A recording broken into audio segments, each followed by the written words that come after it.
Shalom Bapak Ibu yang dikasihi dan diberkati oleh Tuhan. Berjumpa kembali dengan saya Pastor Demeling Kueso dalam program membangun kehidupan dalam pola kerajaan sorga, seperti yang tertulis di dalam Kitab Roma pasal 14 ayat 17. Demikian kata firman Tuhan, sebab kerajaan Allah bukanlah soal makanan dan minuman, tetapi soal kebenaran, damai sejahtera, dan sukacita oleh Roh Kudus. Kemudian 1 Korintus 4 ayat 20 dikatakan, sebab kerajaan Allah bukan terdiri dari perkataan tetapi dari kuasa. Bapak Ibu yang dikasihi dan diberkati oleh Tuhan, dalam bahasa Yunani kata kerajaan Allah itu diterjemahkan adalah Basileia Tuteo. Ya, kata Basileia itu artinya raja atau disamaartikan dengan kaisar. Nah, siapakah itu? Adalah pemimpin. Nah, raja yang diangkat oleh Tuhan sejak zaman Saul. Satu tujuan Tuhan adalah raja ini mampu tidak hanya memimpin umatnya, pasukannya di dalam pertempuran medan perang, tetapi dia mampu mengayomi setiap rakyat dan mengatur seluruh tatanan kehidupan masyarakat, sehingga masyarakat itu tidak hanya sekedar mereka hidup nyaman, tetapi mereka juga hidup makmur. Jadi kerajaan Allah adalah bicara tentang sistem. Sebuah sistem yang dibangun itu untuk mengatur apa? Kehidupan rakyat. Supaya kehidupan rakyat tidak hanya sekedar teratur, mereka merasa nyaman, mereka juga merasa makmur. Nah Bapak Ibu, sistem yang dibangun oleh Yesus, sistem yang dibangun oleh Bapa, sistem yang dibangun oleh Roh Kudus di dalam kehidupan kita, itu disebut sistem kerajaan sorga. Seperti yang kita telah baca tadi, bahwa sistemnya itu 4. Yang pertama adalah kebenaran, yang kedua adalah sukacita, yang ketiga adalah damai sejahtera, yang keempat adalah kuasa. Nah, sistem ini dibangun untuk membentuk sebuah konsep, sebuah pola.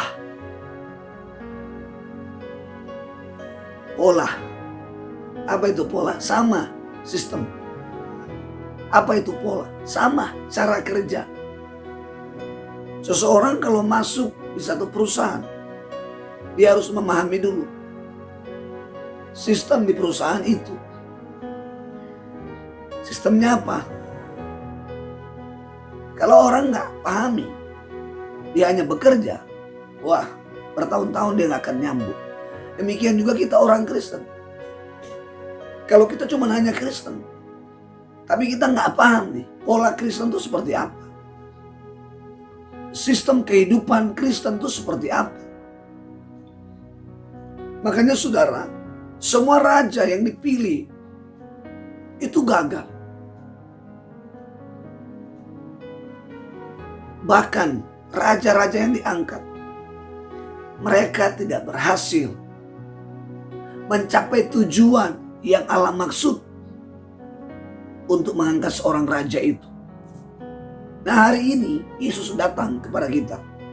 Yesus datang ke dunia ini sebagai raja dan Tuhan atas hidup kita. Yesus ingin membangun sistem ini dalam hidup kita. Dalam 1 Korintus dikatakan, tidak tahukah bahwa tidak tahukah kamu bahwa tubuhmu adalah bait Allah dan Roh Kudus diam di dalam kamu. Itu artinya bahwa Yesus datang ingin merombak sistem kehidupan kita yang lama. Sistem apa? Sistem dosa. Dosa lebih berkuasa menguasai kehidupan kita.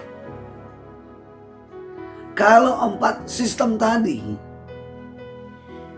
kita bangun dalam hidup kita praktekkan dalam hidup kita sampai menjadi sebuah pola kehidupan, menjadi sebuah gaya hidup. Saya percaya itu yang Yesus katakan, sesungguhnya kerajaan Allah sudah ada di antara kamu atau antara kita. Kita bisa merasakan Tuhan hadir. Kita bisa merasakan spirit kerajaan sorga ada di rumah kita, ada di pernikahan kita, ada di bisnis kita, ada di pekerjaan kita, ada di pelayanan kita, ada di komunitas kita, ada di segala tempat. Haleluya. Saudara rindu mengalami apa yang saya katakan tadi?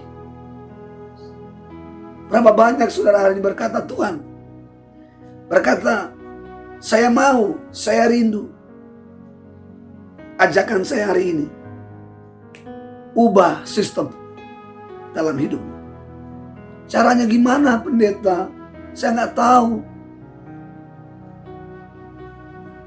Sistem dosa. Kita ini terkadang kalau lagi mood baca Alkitab, kalau lagi mood baca firman, kalau lagi mood menyembah sungguh-sungguh. Oh, kalau ada berkat, wah kita nyembah sungguh-sungguh. Oh, kalau kita lagi senang, kita melayani sungguh-sungguh. Sistem kerajaan sorga itu nggak pakai mood, saudara. Nggak pakai senang dulu.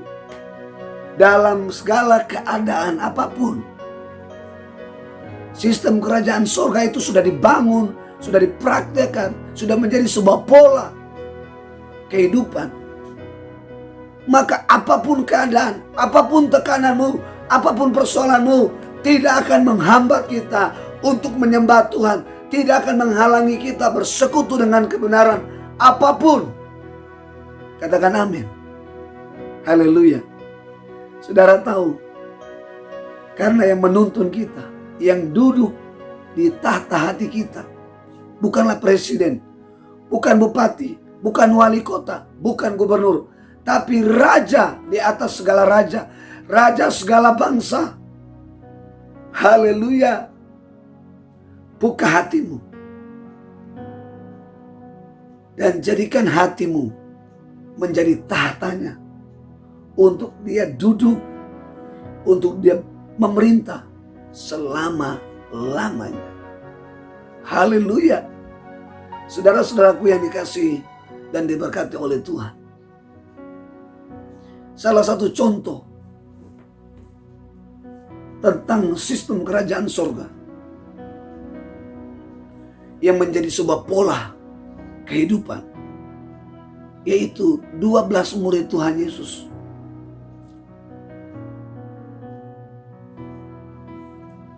12 murid Tuhan Yesus.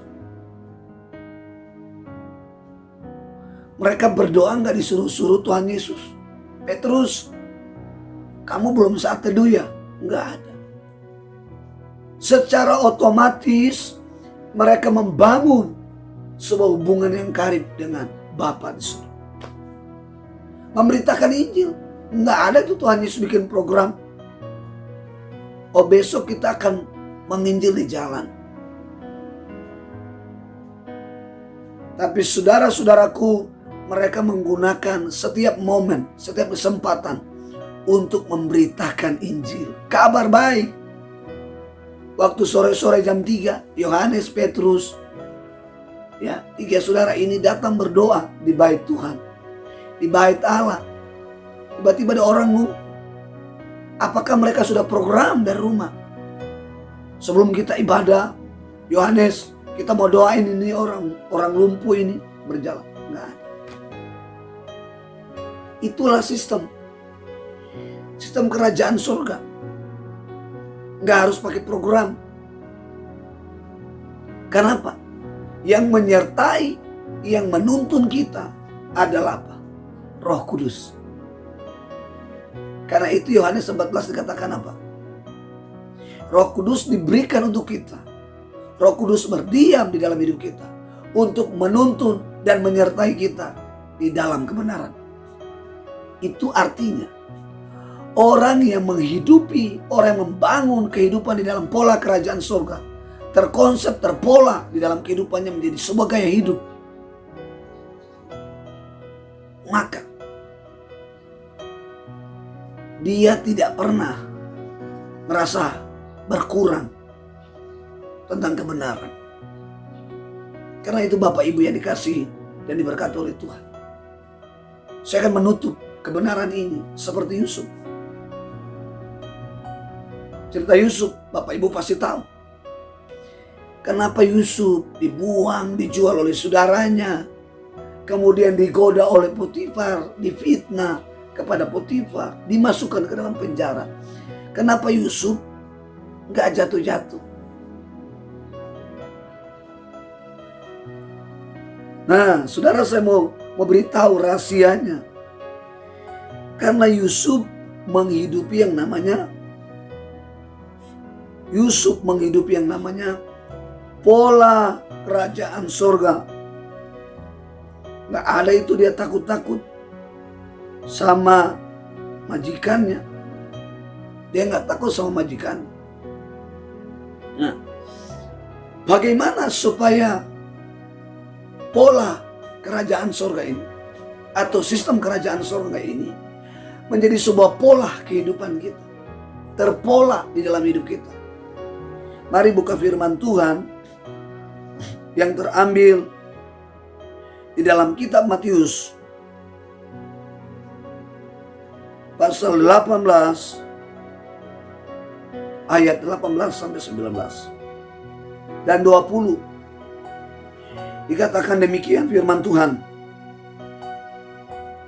Aku berkata kepadamu, sesungguhnya apa yang kamu ikat di dunia ini akan terikat di sorga, dan apa yang kamu lepaskan di dunia ini akan terlepas di sorga. Dan lagi aku berkata kepadamu, jika dua orang daripadamu di dunia ini bersepakat meminta apapun juga, permintaan mereka itu akan dikabulkan oleh Bapa-Ku yang di sorga. Sebab di mana 2 atau 3 orang berkumpul dalam namaku, di situ aku ada di tengah-tengah mereka. Sesuatu yang terpola. Ayat ini istilahnya apa?